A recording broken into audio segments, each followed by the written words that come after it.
Oh, how exciting this is. Such a pleasure to be here in this lovely weather, lovely day, and in the Sheffield Amphitheatre.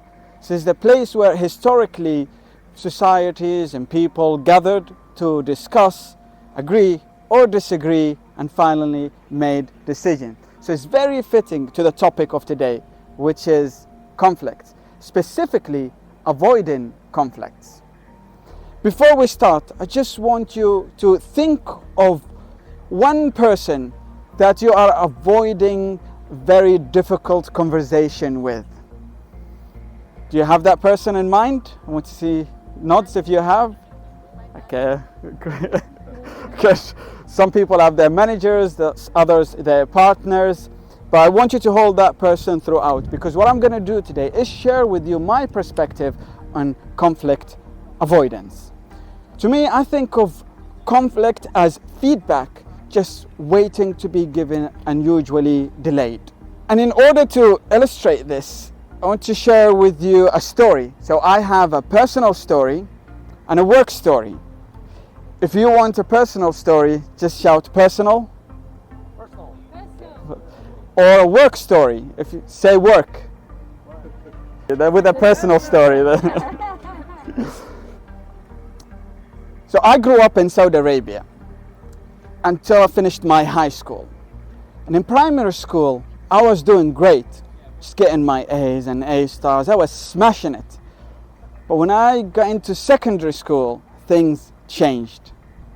What happened is I met up some bad friends, some bad influence, and that started showing on me.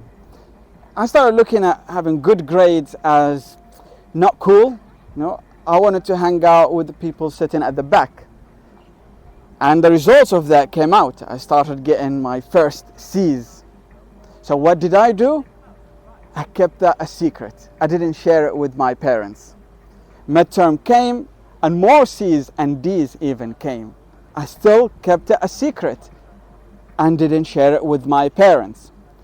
So my father, bless him, he asked me, so what's going on with your school? You're not bringing me any results. What's happening? So I started lying and giving excuses. I don't know, they have problems with the IT and the systems. I'm doing all right. Don't worry about me. Now the year is about to end and I'm not giving any results to my father. So what did he do?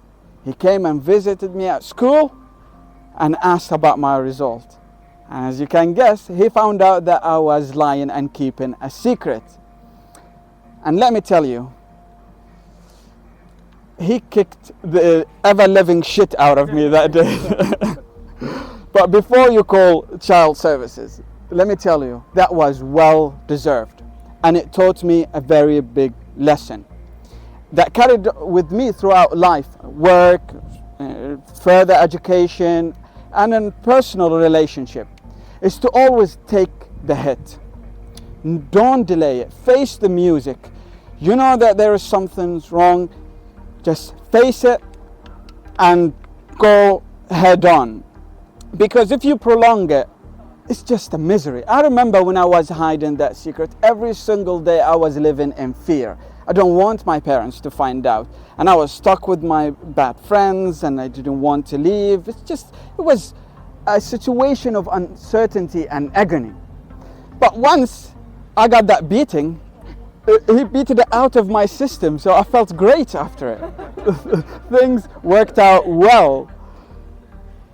And that's the great takeaway, to always face it. You see, we are naturally, as humans, we like to avoid pain.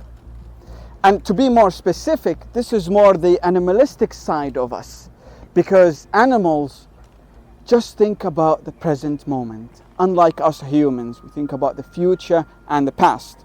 So their priority is to avoid pain now. But as a human, we know that the future will move fast and soon will be the past. And as our Toastmaster said, you don't know what you don't know. So that will help you to learn something about yourself, about others, or whatever the situation is. And it's better to deal with something and get rid of it soon and you just view it as a small object in your rear view mirror, rather than this big looming thing that's coming at you 100 miles an hour and you're trying to avoid it, because sooner or later it's gonna hit you. And if it's sooner or later, make it sooner. I once heard this great saying. The saying goes that your nose is only an inch above your mouth, but you need someone else to tell you your breath stinks. So we need other people's views to learn and to grow. And with this, I want you to recall that person that you have in mind and deal with it in these 3 steps. This is your takeaway. Identify that tension. This is the first step. Sit with it and face it alone. Second thing, outline it with clarity. And thirdly, approach it from a point of curiosity, not fear.